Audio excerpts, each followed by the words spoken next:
स्वागत है आप सभी मेरे प्यारे विद्यार्थियों का Subhash study centre YouTube channel पर। और जितने भी मेरे प्यारे विद्यार्थी कक्षा 10 के छात्र हैं तथा 2023-2024 वार्षिक परीक्षा की तैयारी करना स्टार्ट कर दिए हैं, आज के इस वीडियो में मैं आपके लिए लेकर के आ चुका हूं हिंदी काव्यखंड का जो पहला पाठ है, जिसका नाम है पद शीर्षक पाठ। और इस पाठ के रचनाकार कौन हैं? सूरदास जी हैं। मेरे प्यारे बच्चों, सूरदास जी के द्वारा यह पाठ रचित है।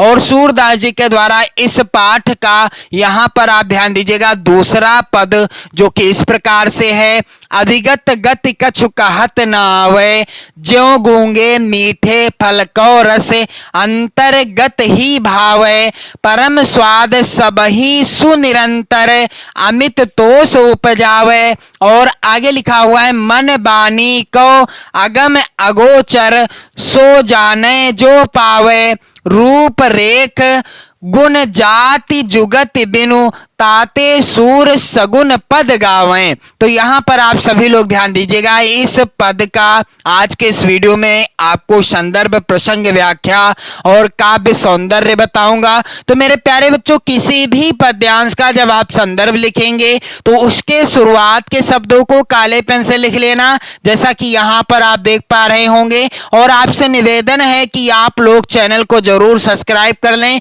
क्योंकि यहां से आप अपनी हिंदी विषय की कंप्लीट नोट्स कंप्लीट कर पाएंगे। और मेरे प्यारे बच्चों, वीडियो के माध्यम से ऐसा संभव मैं करा दूंगा आप सभी के लिए। आप वीडियो देखें, अपनी नोट्स भी कंप्लीट कर लें और साथ ही साथ व्याख्या भी बिना रटे आपके दिमाग में पहुंच जाएगी। मैं बैठा दूंगा आपके दिमाग में, यदि आप वीडियो को अच्छी तरीके से देखते हैं और साथ ही साथ अपनी नोट्स भी कंप्लीट कर लेते हैं। तो मेरे प्यारे बच्चों, यहां पर शुरुआत के शब्दों को मैंने लिख दिया, फिर इसके बाद लास्ट के शब्दों को लिख दिया पद गावें, और इसके बाद मैंने हेडिंग डाली है संदर्भ। तो संदर्भ क्या हो जाएगा कि प्रस्तुत पद्यांश हमारी पाठ्य पुस्तक हिंदी के काव्य खंड में संकलित पद शीर्षक पाठ से अवतरित है और इसके रचयिता कौन है? सूरदास जी हैं। तो संदर्भ लिखते समय आप क्या ध्यान में रखेंगे कि प्रस्तुत पद्यांश हमारी पाठ्य पुस्तक हिंदी,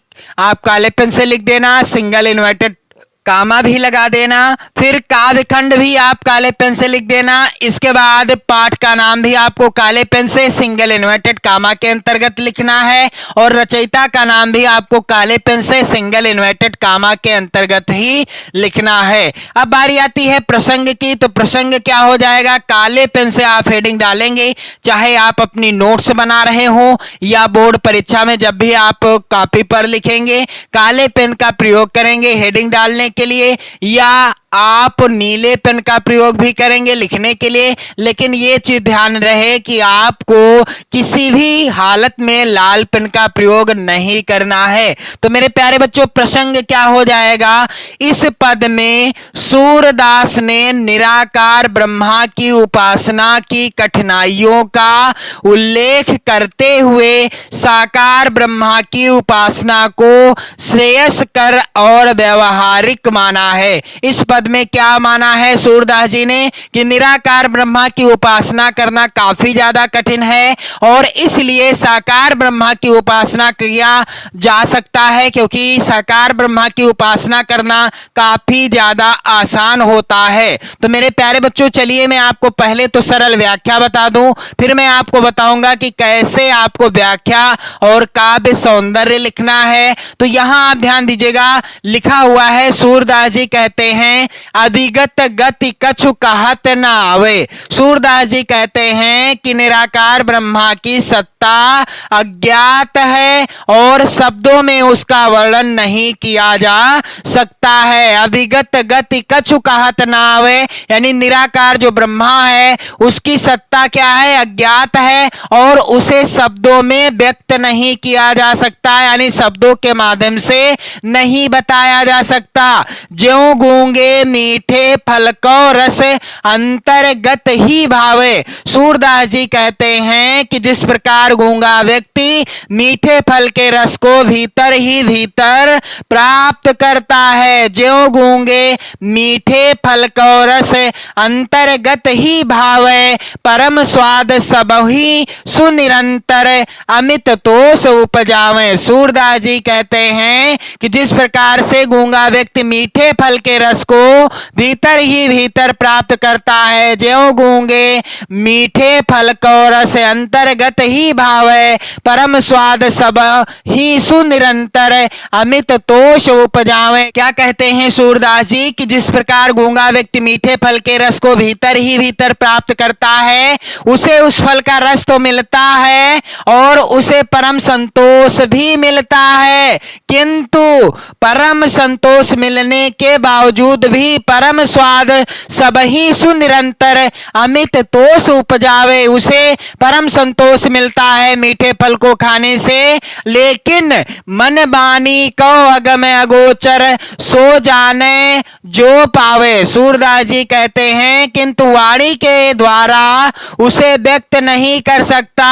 उसी प्रकार निराकार ब्रह्मा के स्वरूप को वाणी से व्यक्त करना क्या है, कठिन है, क्योंकि वह ब्रह्मा इंद्रियों की पहुंच से बाहर है। मन बानी को अगम अगोचर सो जाने जो पावे, और ना तो उसे देखा जा सकता है, ना सुना जा सकता है, ना स्पर्श किया जा सकता है। उसकी अनुभूति केवल उसी को हो सकती है जो उसे पा चुका है। सो जाने जो पावे। सूरदास जी क्या कहते हैं कि रूप रेख गुण जाति जुगति बिनु ताते सूर सगुन पद गावे। सूरदास जी कहते हैं कि निराकार ब्रह्मा का ना तो कोई रूप है, ना कोई निश्चित विशेषता है, ना उसकी कोई जाति है। रूप रेख गुण जाति जुगति बिनु ताते सूर सगुन पद गावे। सूरदास जी कहते हैं क्या कि उस निराकार ब्रह्मा का ना तो कोई रूप है, ना तो कोई निश्चित क्या है विशेषता है, ना उसकी कोई जाति है, ना उसको प्राप्त करने का कोई आधार है। तो ऐसे में कहां तक दौड़ा जाए। इसीलिए सूरदास जी निराकार ब्रह्मा की उपासना को छोड़कर साकार ब्रह्मा की उपासना को करने के लिए कहते हैं। तो चलिए मैं आपको बता दूं कि व्याख्या आपको कैसे लिखना है। अभिगत गति कछु कहत ना आवे, इस तरीके से मेरे प्यारे बच्चों आप लोग व्याख्या हेडिंग डाल देना काले पेन से, और व्याख्या क्या हो जाएगी, अभिगत गति कछु कहत ना आवे। सूरदास जी कहते हैं कि निराकार ब्रह्मा की सत्ता अज्ञात है, शब्दों में उसका वर्णन नहीं किया जा सकता। किसका? निराकार ब्रह्मा की सत्ता का शब्दों में वर्णन नहीं किया जा सकता। मेरे प्यारे बच्चों आगे सूरदास जी लिखते हैं कि ज्यों गूंगे मीठे फल को रस अंतर्गत ही भावे। सूरदास जी क्या कहते हैं कि जिस प्रकार गूंगा व्यक्ति मीठे फल के रस को भीतर ही भीतर प्राप्त करता है और उसे उस फल का रस तो मिलता है ही, साथ ही साथ परम स्वाद सब ही सु निरंतर अमित तोष उपजावे। क्या कहते हैं सूरदास जी कि उस फल का रस तो मिलता है और उसे परम संतोष भी मिलता है, लेकिन क्या वाणी से व्यक्त नहीं कर सकता। परम स्वाद सब ही सुनिरंतर अमित तोष उपजावे, लेकिन वाणी के द्वारा व्यक्त नहीं कर सकता। मन बानी को अगमय गोचर सो जाने जो पावे। सूरदास जी कहते हैं क्या उसी प्रकार निराकार ब्रह्मा के स्वरूप को वाणी से व्यक्त करना कठिन है। मन बानी को अगमय गोचर सो जाने जो पावे, उसे वाणी से व्यक्त करना क्या है, कठिन है, क्योंकि वह ब्रह्मा इंद्रियों की पहुंच से बाहर है। ना उसे देखा जा सकता है, ना सुना जा सकता है, और ना ही स्पर्श किया जा सकता है। मन बानी को अगम अगोचर सो जाने जो पावे। आगे क्या कहते हैं सूरदास जी कि उसकी अनुभूति केवल उसी को हो सकती है जो उसे पा चुका है। सो जाने जो पावे। रूप रेख गुण जाति जुगति बिनु ताते सूर सद्गुण पद गावे। तो इसकी व्याख्या क्या हो जाएगी मेरे प्यारे बच्चों कि निराकार ब्रह्मा का ना तो कोई रूप है, ना कोई निश्चित विशेषता है, ना उसकी कोई जाति है, ना उसको प्राप्त करने के लिए बिना किसी आधार के कहां दौड़ा जाए। इसीलिए निराकार ब्रह्मा को सब तरह से अगम्य मानकर सूर ने सगुण रूप की लीलाओं के पद को गाया है। काव्य सौंदर्य क्या हो जाएगा मेरे प्यारे बच्चों, यहां आप ध्यान दीजिएगा, काले पेन से आपको हेडिंग डाल देना है काव्य सौंदर्य। पहला बिंदु है निर्गुण भक्ति की अपेक्षा सगुण भक्ति की महत्ता दर्शाई गई है। प्रस्तुत पद में निर्गुण भक्ति की अपेक्षा किसकी भक्ति की महत्ता को दर्शाया गया है, सगुण भक्ति की महत्ता को दर्शाया गया है। और अगला बिंदु है भाषा। तो सूरदास जी के पद शीर्षक पाठ में जितने भी पद्यांश हैं सभी पद्यांशों की भाषा क्या है, मैं आपको ट्रिक बता रहा हूं याद करने की। तो ब्रज भाषा है, शैली यहां पर मुक्तक काव्य शैली का प्रयोग हुआ है, गेय पद शैली है, रस यहां पर भक्ति रस की अभिव्यक्ति हुई है, और अलंकार यहां पर अनुप्रास एवं उपमा अलंकार है। तो मेरे प्यारे बच्चों आपसे निवेदन है कि आप ज्यादा से ज्यादा वीडियो शेयर कर दें। और अब आपको रेगुलर हिंदी विषय की मैं धुआंधार पहले तैयारी कराऊंगा क्लास 10th के जितने भी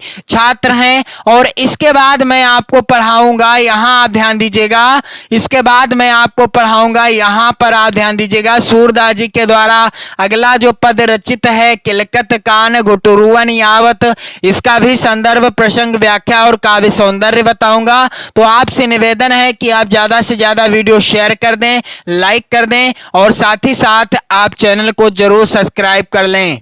तो पढ़ते रहें, मस्त रहें, स्वस्थ रहें। जय हिंद।